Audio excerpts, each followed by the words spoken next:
Wie viel Luft sollte man eigentlich beim Trompete spielen, damit der Ton rund, weich und ausgeglichen klingt? Das ist eine Frage, der begegne ich häufig im Einzelunterricht und die Antwort ist eigentlich ziemlich einfach. Es gibt ja dieses übermäßige leise Spielen, also mit einer sehr geringen Luftmenge, also sehr flüsternd.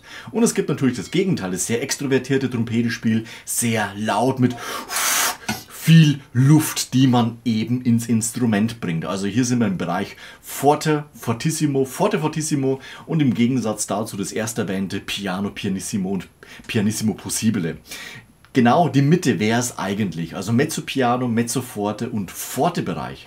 Um beim Trompete spielen sich nicht unglaublich herauszufordern. Man muss immer wissen, umso mehr Luft man von hinten gegen die Lippen bläst, umso stärker müssen diese auch dem Luftdruck bzw. der Luftmenge standhalten. Das heißt, der Muskel muss wesentlich mehr arbeiten und wird dementsprechend natürlich auch früher müde. Das heißt, dann ist man eben K.O. Beim leisen Spielen ist es auch so, dass man natürlich dann auch seinen Ansatz trainiert, denn durch diese weniger an Luftdruck, weniger an Luftkraft, der Ansatz etwas mehr arbeiten muss. Man hält stärker stabil, versucht auch filigraner das Ganze zu machen.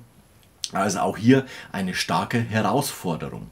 Wir nehmen mal eine kleine Vorübung, und zwar wenn wir unseren Handrücken benutzen und die Luft weich über diesen fließen lassen, spüren wir, dass die Fläche warm ist.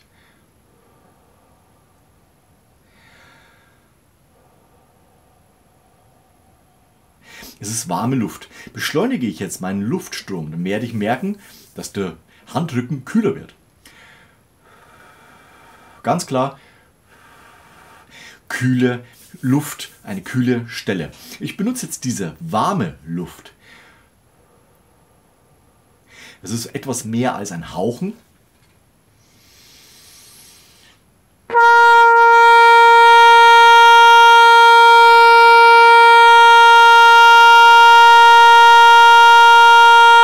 Und bin hier im Mezzo-Forte-Forte-Bereich eher schon am Forte dran. Und so kann ich natürlich idealerweise meine Töne lange aushalten, die klingen gut, die sind stabil, die intonieren meist auch sehr gut oder man muss dementsprechend halt nachkorrigieren, das ist überhaupt kein Problem, aber man hat insgesamt ein gutes Gefühl dabei. Und so spielst du auch in die tiefe Lage runter.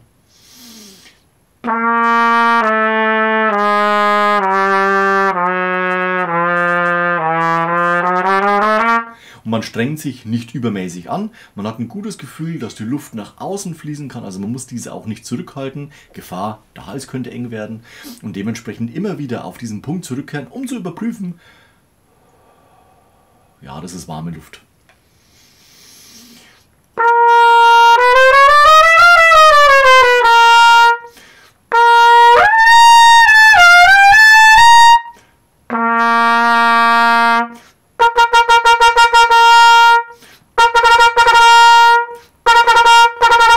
Und da kann man alles spielen, Doppelzunge, Einfachzunge, gebunden spielen, einfacher Zungenanstoß etc. pp. Halte ich die Luft jetzt etwas mehr zurück, das heißt ich spanne meinen Ansatz etwas kräftiger an. Nicht der Druck vom Mundstück auf die Lippen, ganz wichtig, nur die Muskulatur ist etwas angespannt. Und dann bin ich auch schon oben beim C3, ohne dass ich mich großartig anstrengen musste. Genauso ist es in der tiefen Lage, ich lasse locker.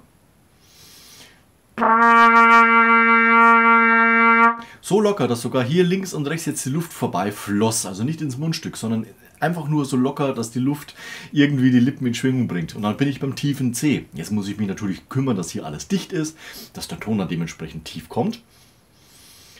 Und dann haben wir auch einen klaren Ton.